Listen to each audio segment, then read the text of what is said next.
Hello, everybody. I'm Brad Kelle from the School of Theology and Christian Ministry, and I sure hope that you are doing well during these days, and pray that you're experiencing God's presence not only in your own lives, but in your ministry. We sure miss you here at Point Loma. You can see on my virtual background here, giving you a little taste of the campus, and we miss you, and we certainly look forward to the time that we can all be together again and discuss in person things like Bible and theology and philosophy and ministry. Until then, it's a joy to share with you a little bit from my newest book that was published just this past February. The book is entitled The Bible and Moral Injury. The subtitle is Reading Scripture Alongside War's Unseen Wounds. And where this I should say this is available on Amazon.com. It makes excellent Christmas gifts and birthday gifts. And okay, The Bible and Moral Injury, Reading Scripture Alongside War's Unseen Wounds. Where this is coming from as a book and as an entry point to it is when we think about those who need ministry care in our congregations, it's easy to overlook service members and veterans and military families. And I think when we think about Scripture, interpreting Scripture, reading, even preaching, teaching Scripture, it's easy to overlook in our congregation service members, veterans, military families. They often appear composed and resolute and strong, and yet caregivers both inside and outside the church have recognized that those who've endured the realities of war, either directly as soldiers or indirectly as families, may experience complex psychological and mental health struggles. And over the last decade, psychologists have identified one of those other effects, besides just physical or mental health struggles, that they are calling moral injury. And this idea of moral injury is where my book is coming from. So just to say a little bit about it, this was a weird book to write in some ways. I'm not a psychologist, and I'm not a veteran. And it's also weird a little bit to write because this is the first kind of full-length published book on this topic of the Bible and moral injury.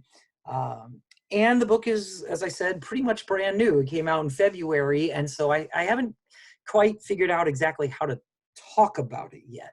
And I do want to say at the start, just as a warning, just as a caution, this is a book and a talk here that talks about some things that are difficult, some experiences of war and violence that some have suffered. And so I just want to make that warning at the start, and please exercise good self-care as you think about this.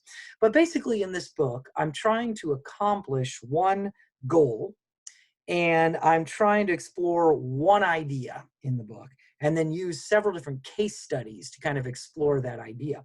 So I'll say a little bit in a second about what moral injury is, but my one goal that I have in the book, if you get it on Amazon and pick it up and read it, you'll notice my one goal is to introduce moral injury to those who read and study the Bible, and at the same time to maybe introduce biblical studies to those who are working on this thing called moral injury in other areas like clinical psychology or counseling or whatever. So that's kind of the two-part goal of the book. The one idea that I explore in the book is my idea that there can be a two-way kind of mutually enriching conversation between the Bible and moral injury. And particularly what I want to do is ask kind of two questions. This is what I'm trying to explore in the book as an idea. One question is, what can moral injury contribute to the interpretation of biblical texts and even the preaching and the teaching of the Bible? And then secondly, what can the study of the Bible, both academically and pastorally, devotionally, what can the study of the Bible contribute to the ongoing efforts to understand and address this thing called moral injury? So that's the idea. Can there be this mutually enriching two-way conversation between the Bible and moral injury. So in a second, I'll describe some of the case studies that I use to kind of explore this two-way conversation between the Bible and moral injury. But maybe first I'll say a quick word about what is moral injury. Perhaps this is a new term for you, and maybe the best way to do it is just to start with the voices of some veterans. So if I may, I want to read a little passage from the book just to get us into thinking about what moral injury is. This is page 24 in the book. It says, for example, a 30-year-old Navy corpsman told his psychologist that all he could think was, "Die, woman, die," as he watched an Iraqi woman who had earlier killed one of his Marines in a firefight lay dying after he returned fire on her.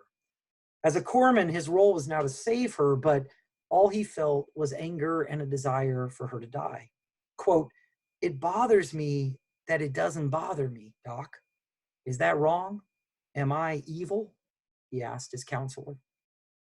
Or another example, Stephen Canty reported his experiences at a vehicle checkpoint in Afghanistan. He recalled the approach of a middle-aged man riding a moped with two bruised and crying young boys on the back.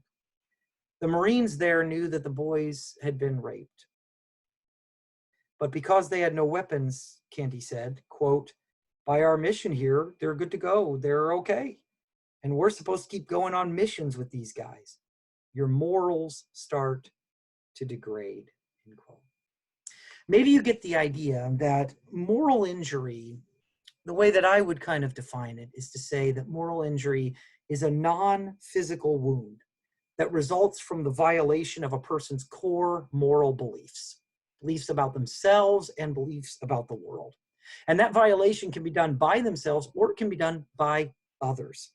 In other words, moral injury is the deleterious effects of war participation on moral conscience and ethical conceptions.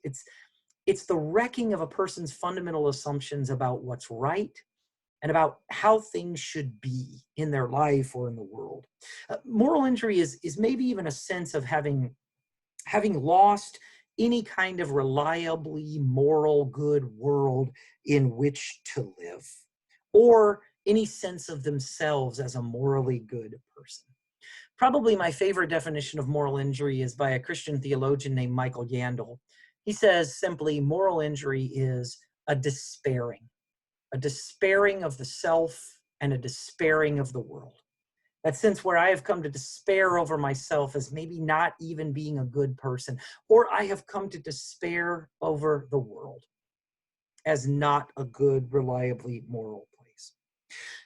Now, in moral injury work, sometimes the focus is on moral violations by a person, and sometimes the focus is on betrayal, something that happens to one from other people. And nowadays in moral injury study, a lot of talk about moral injury has moved beyond just military context, beyond just war or soldiers or veterans, and now is being explored over topics like moral injury among first responders, medical professionals, like during this time of the COVID crisis, or moral injury in prison settings. What happens in mass incarceration, or how injurious is solitary confinement, or even among journalists experiencing moral injury. My book, of course, stays focused on war and context, combat context. So with that said, what I do in the book, if you get it off Amazon and look at it, I basically do a series of case studies to try to explore the possibility of this two-way, mutually enriching conversation between the Bible and moral injury. So let me just mention what some of the case studies in the book are. For example, in chapter 3 of the book is a rereading of the story of King Saul in 1 Samuel 9 to 31. And it's rereading the story of King Saul as the tale of a morally wounded warrior.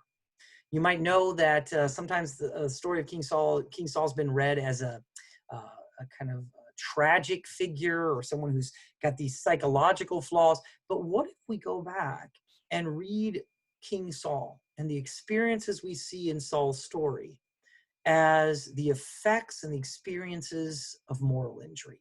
You might remember that Saul's story ends there in 1 Samuel with Saul committing suicide, something that we know is a reality for many veterans who struggle with this. The next case study in chapter 4 is I look at a series of post-war rituals and symbolic practices that show up in the Old Testament and kind of connect them and talk about them in light of moral injury. So, for example, some of the post-war rituals and symbolic practices in the Old Testament include things like the purification of warriors and captives and objects after battle, the appropriation of spoils in certain ways, the construction of memorials and monuments, and celebration and procession. And then in chapter 5, I take up the case, in the latter part of chapter 5, I take up the case study of Old Testament lament. Thinking about the practice of lament prayers, honest laments as being important for the experience of moral injury, looking particularly at the lament psalms, but especially at communal psalms of lament that have to do with war kinds of experiences. And then in a kind of a one-off in chapter 6 is entitled Injured by the Bible, ? Do the biblical warfare texts morally injure their readers? What's going on in this chapter is most people who've been around the church know that those passages in Scripture, both the Old Testament and the New Testament, that depict violence and war, especially when God is depicted as being involved in violent actions, have long been a problem, especially for contemporary Christian readers of the Old Testament. So this chapter, I try to ask, what can insights from moral injury study help us understand about why we find those passages troubling? And do any of the things that we talk about for helping soldiers with moral injury, do any of those things help us in reading these biblical warfare and violence texts, especially ones that portray God in those ways? So, interesting chapter there. Well, let me just conclude by saying that what I think are the ultimate gains from exploring the Bible and moral injury, or in other words, why bother thinking about moral injury when you're thinking about reading Scripture or interpreting or preaching or teaching Scripture? If I may, let me read one more passage from near the beginning of my book. This is actually on page 9. It says this: seen in this way, moral injury invites us to read biblical texts with an eye for what these ancient writings offer to our thinking about moral conscience and consciousness. We can become attuned to characters and stories that resonate with issues raised by moral injury. Characters who display the characteristics of violating their moral conscience or experiencing betrayal, and stories that illustrate the consequences of and attempts to deal with those experiences. We can look for war-related rituals or poems or prayers in the Bible that connect to the experiences of moral injury and attempts to come to grips with them. In all these ways and more, the moral injury frame of reference can help us see things that we might have missed in our readings of biblical characters, stories, rituals, and prayers, especially the human dimensions of Christian Scripture. Moral injury provides a window into the human experiences, realities, and dynamics that stand behind these ancient sacred texts and the communities that created and preserved them, particularly the reality of human pain caused by loss, death, moral violation, or betrayal. So on the one hand, I think that engaging the Bible with moral injury in mind gives us new lenses to see things we might not have seen and consider things we might not have considered. But then lastly, why bother to think about moral injury when one is reading or preaching or teaching Scripture? I think one of the other things that comes out of it is reading Scripture with moral injury in mind can actually be a pretty powerful critique of our culture's tendency to too easily cozy up to war as if it's no big deal. Allow me to read one last portion from near the end of the book on page 180. It says, perspectives from moral injury keep us honest about the fact that the Bible contains narratives and rituals and prayers and poems that depict the moral harm that so often accompanies the experiences of war. When seen through the lens of moral injury, the Bible isn't a legitimation of war, but an indirect acknowledgement that war is morally injurious, at least potentially, and perhaps necessarily. The goal of such interpretation isn't to hide from the realities of war, but to face them full on with the hope of moral repair. The Bible and moral injury, reading scripture alongside war's unseen wounds. Thank you for listening. Thanks for being a part of reading and preaching and teaching scripture in ministry. God bless.